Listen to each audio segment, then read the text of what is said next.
Well, thank you everyone for coming out to the second in our Roundtable series on queer in the city, urban planning, and GLBT neighborhoods.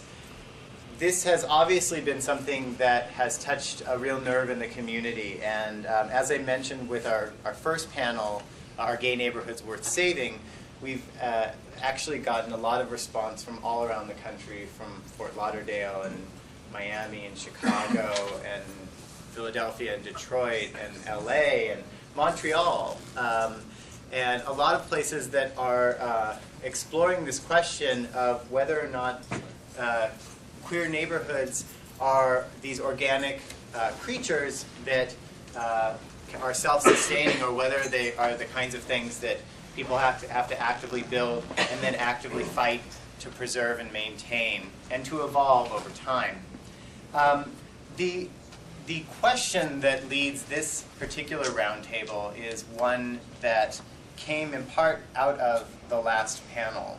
The last panel, the panelists all agreed that one of the things that traditionally gay ghettos or gay neighborhoods do well is promote a political cohesiveness or coherence for the LGBT community around which you can rally. It also promotes a certain kind of tourist value to the city.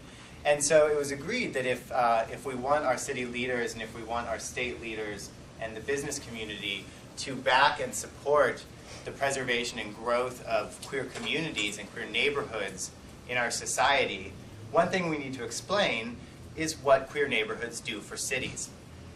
And so we can look at this question in a lot of different ways.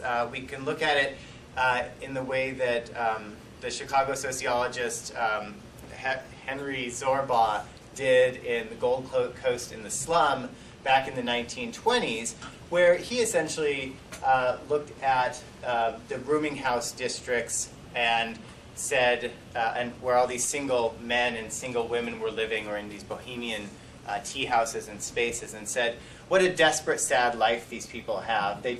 There's all of these single people, and so few of them are getting married, and they're staying single getting older and older as single, and so for many of them, the only road that they can find, the only place at the end of the road for them is suicide. And so you have sort of this mapping out of a neighborhood and a refusal to recognize its queerness, and also a refusal to recognize any social value in what we might call a queer neighborhood today.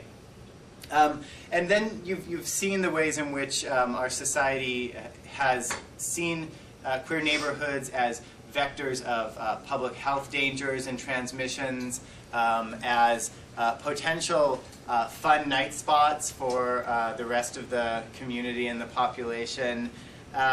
And in the tradition of places like West Hollywood and the Castro, up until at least about a decade ago, just really bad restaurants. I don't know why it is, but the queer community seems to have bad restaurants in its gay neighborhoods.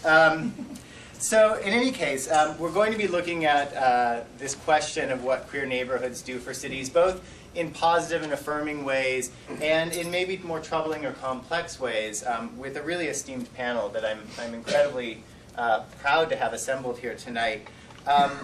I'll start with the person who's not here, because he's actually going to be showing up a little bit later and sitting in this chair right here. And his name is Joe D'Alessandro. He is the president and CEO of the San Francisco Convention and Visitors Bureau. And prior to that, he was the president and CEO of the Portland, Oregon Visitors Association, and had been doing that for about a decade. Prior to that, he was the executive director of the Oregon Tourist Commission, and he, in 1995, was voted the State Travel Director of the Year by the National Council of State Travel Directors, and in 2005, he seems to do things in blocks of 10. He was honored by the Oregon Counselor Corps for his efforts to internationalize Oregon. He is a native of Sacramento. D'Alessandro is a graduate of San Francisco State University in Sacramento and several institutions in Paris and in Italy. He has a 22-year-old daughter and a 15-year-old son, and lives with his partner, David Jones, Wow, Davy Jones and Joe D'Alessandro. It's like a baby boomer teenagers. Okay, anyway, with David Jones. Okay, and then just going down the row here.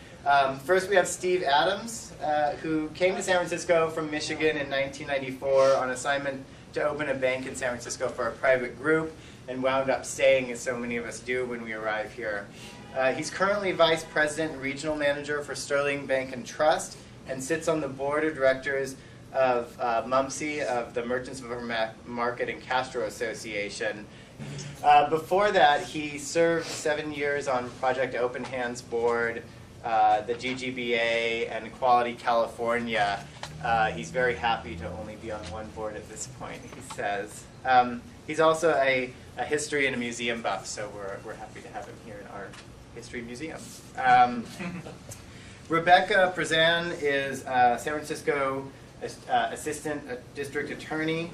Prior to that, she worked for Mayor Willie Brown for 5 years, no easy task, including 2 years in the as the mayor's LGBT liaison. She served as Supervisor Duffy's legislative aide and managed Kamala Harris's campaign for district attorney. She served on several boards and commissions, including LYRIC, City Parks and Rec, and the Election Redistricting Task Force. Currently, Rebecca serves on the Bailiff Board and co-chairs the Alice B. Toklas LGBT Democratic Club. In her spare time, Rebecca is an avid moviegoer. Next up, we have Nan Alania Boyd, who has a PhD from Brown University and is currently assistant professor at San Francisco State University in the Women's and Gender Studies Department. That's Sonoma State. What did I say? San Francisco. Oh, I'm sorry. I just saved you an hour commute, didn't I? Yeah.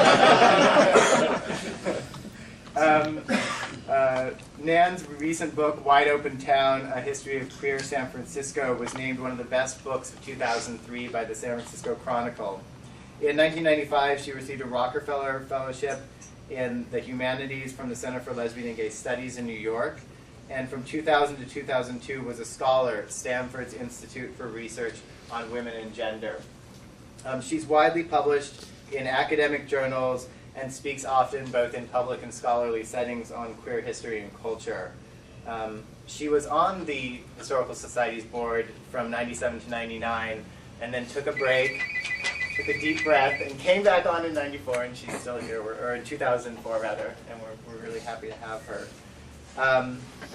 And then finally, we have Ben Peacock, who's a dissertation candidate in the Joint Medical Anthropology program at UC Berkeley and San Francisco. He holds a master's in public health from the University of North Carolina, Chapel Hill.